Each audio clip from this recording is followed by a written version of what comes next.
Alright, we're playing Geometry Dash. I heard they added a new update.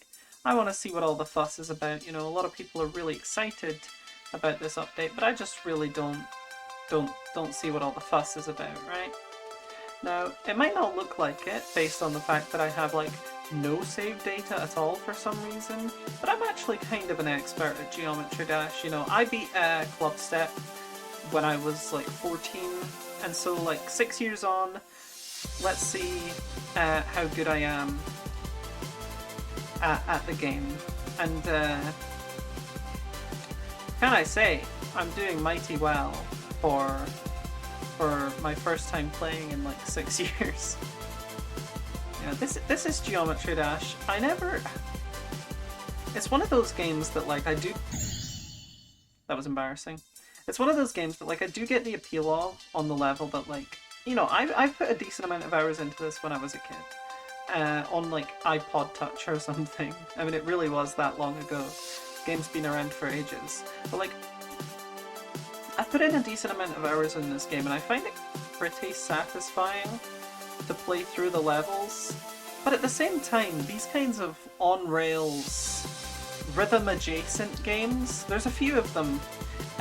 These kind of on-rails, they're not quite rhythm games. It's like, the gameplay is sometimes synced to the music, but your performance in the level is not determined by how synced you were to the music. And I think that's like the main distinction. It's like, yeah, you do want to click on the beat occasionally. I mean, it depends on the level and all that, but like, you do usually want to click somewhere adjacent to the beat, but you're not really rated on how well you clicked. And it's one of these games where like, you know, I do find it fun, but I'm not sure if I get the... I'm not sure if I understand why I find it like fun. Because there's no like discernible... I mean, it's a one-button game. It kind of reminds me of like A Dance of Fire and Ice. Like, I like rhythm games, and A Dance of Fire and Ice is kind of a rhythm game. In fact, no, it's just a rhythm game. I don't want to say that it's not a rhythm game, but A Dance of Fire and Ice is a one-button rhythm game, and it's that where it's like, well, at this point, all I'm doing is like clicking on a certain rhythm, and that's what Geometry Dash is. It's clicking on a certain rhythm, and I get the appeal in the sense that you can like sight read levels. Like, I see how that's appealing, but when it comes to just executing on a bunch of clicks, I feel like that's where you kind of lose me, and I don't find it as fun anymore. Which is why these easy levels are fun, because I get the satisfaction of like beating the game without having to have any skills to beat like difficult levels. You know, I'm not having to play like Windy Landscape or anything like that. It's just, and I'm sorry, that's probably a really dated reference. I don't know what the like really hard levels are in 2023. I just know Windy Landscape was one of those like really impressive levels when I played the game. Although I do see the appeal of like user-generated content, and I'm going to turn the music down a tad. I do see the appeal of how it's pretty much all user-generated content. Like, the game has levels in it, but it doesn't have a lot of levels. It has an amount of levels that you can probably get through in a few hours, depending on your disposition. Maybe you're particularly good at these kinds of games. Maybe you're particularly bad and it'll take more time. But there's only like 18 levels or something.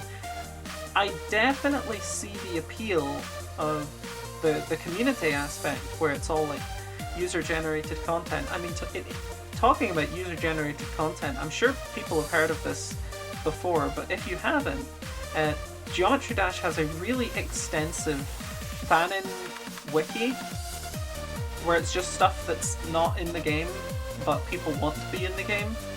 And some of these threads on the wiki for Geometry Dash fanin are really, really extensive about these features that just don't exist, right? And it's fan fiction, essentially, about game mechanics in a game where your only option is to click. And I find it fascinating that, you know, there's so much user-generated content that we've gotten to the point where we're user-generating, like, hypothetical content that could be in the game at some point, right? Like that's, I mean, it's not a Geometry Dash exclusive thing. A lot of like communities have fanon, but how many game communities have like update fanon where it's like, oh, in Geometry Dash update 3.0 this and this happens, but it didn't because it's on 2.2 not 3.0. Like, it's just made up and it's fun. Like, that's fun stuff. All of these articles are written by children, like 100% of them. I would not even like, I don't believe that there's an adult out there in the world writing these Geometry Dash fanon pages, but also at the same time, like, it's some kind of creativity. It's really interesting to read. It's really bad. It reminds me of all the like Five Nights at Freddy's fanon stuff, but all of that fanon stuff is, you know, it's not trying to convince you that it's anything other than what it is, which is like, you know, Fredbear Returns Part 2 or whatever. Like, it's not pretending that these things exist. And I know the fanon wiki technically isn't doing that, but it writes about things as if they exist. Okay, that jump is particularly causing me trouble. But yeah, I never really understood the Geometry Dash fandom. It seems a lot bigger than any fandom based on a game like this should be.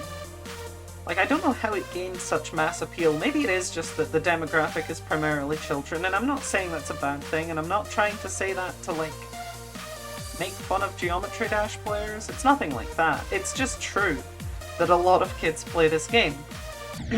I mean, it's a particularly accessible game, right? Because they had that, like, Geometry Dash, like, well, there's the demo where you can play, like, the first couple levels. There's also, like, the Geometry Dash other thing. There's another Geometry Dash game that's basically just a level pack, but it's free on mobile, so you can see how that would appeal to kids as well, right? So there's that aspect to it. And I'm really embarrassing myself for somebody who was, like, not good at this game, but for somebody who beat it and, like, got pretty far in the base game content. Not being able to beat the second level is pretty embarrassing. And I know, like, you know, commentating definitely makes it harder to focus. As you'll see whenever I play, like, an actual rhythm game on this channel, which I will. I'm probably going to play Demo. I'm probably going to play OS at some point. As you'll see, like, it is hard to concentrate when you're also talking, but at the same time, this is the second level of Geometry Dash. I think I can do it. But yeah, let's just remember this jump where I need to not click, because otherwise I'll just embarrass myself again. I guess part of the appeal is the music as well, right? I mean, definitely part of the appeal is the music. It's good music. No, do not play this again. Okay, let's give one more. Let's give a. Wait, is Club Step here?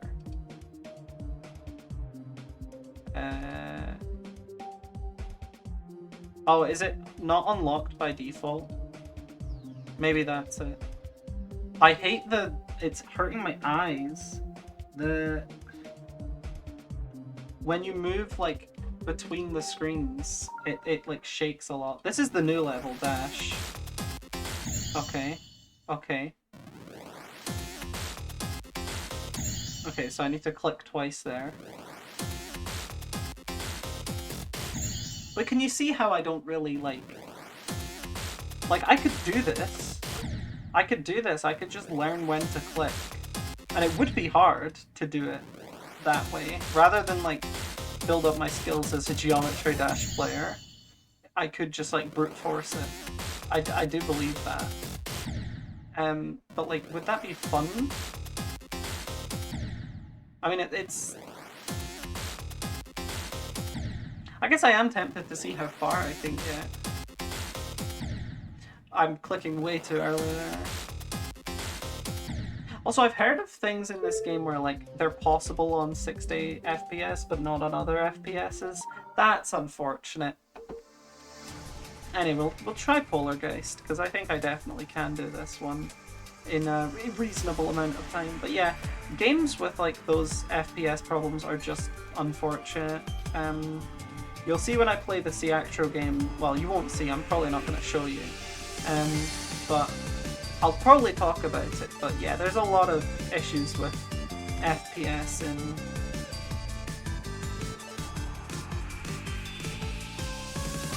in the Ciactro games, like Tori and stuff. Tori's one of the least offenders, though. Much worse in like QE64, Tengu Blast.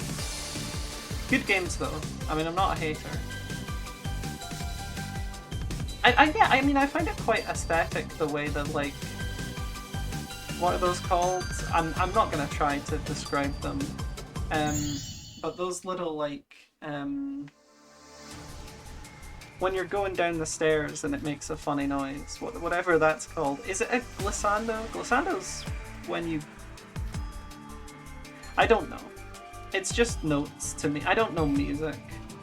I did, in high school I did a music class, and I was really good at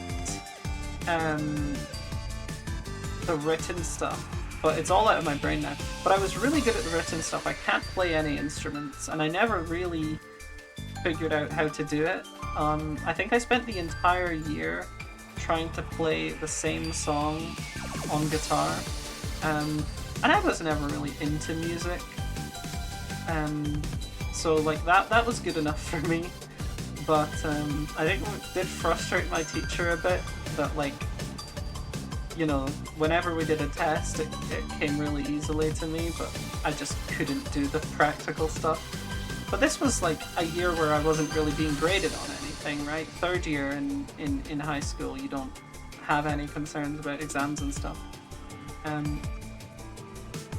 But yeah, I mean, I definitely talked about it, like, are you gonna be here next year? I was like, no.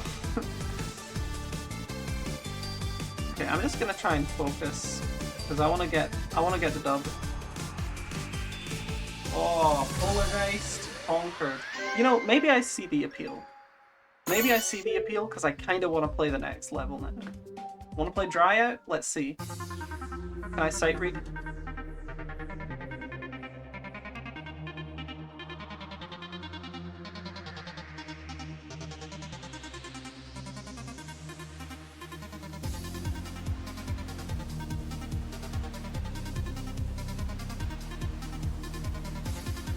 Okay, no, I cannot. Okay, so that's interesting though. I landed on the platform, but I was way too, like... I jumped way too late earlier. It's like I didn't mess up the jump that I died on, I messed up before that, and it caused me to lose later. That's kind of interesting. That those kind of scenarios... I mean, I bet they exist a lot in the most difficult levels. But, like, I didn't really see that early on. Oh yeah, the gravity stuff. This kind of makes me feel sick. I mean, this whole game, like, is not easy on the eyes. I don't know how people play it. And I've got a 144Hz monitor. Like, that's a decent speed for refresh rate, but it still makes me feel a bit sick that it's just constantly scrolling to one side. And there's no way that I can make it stop either. It's not like, you know, you hold forward in Mario and the whole screen scrolls, but I know that I can just stop moving. And oftentimes the level design, like, forces you to stop moving. That's just not a thing in this game. And, like, so many of the, like, difficult user-generated levels are full of colors and moving parts. I feel like that must make it more difficult. Like, if you had an extremely stripped-back version of the level, that would be easier, despite the actual clicks being the same.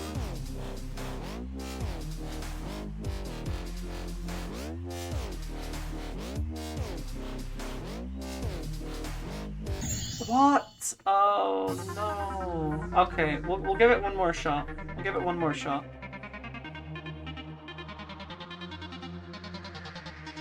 This is gonna be terrible audio for the video, but I just, yeah, I need to try and focus here. This is real stuff.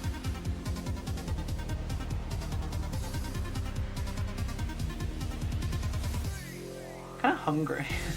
That's what I'm thinking about right now more than anything.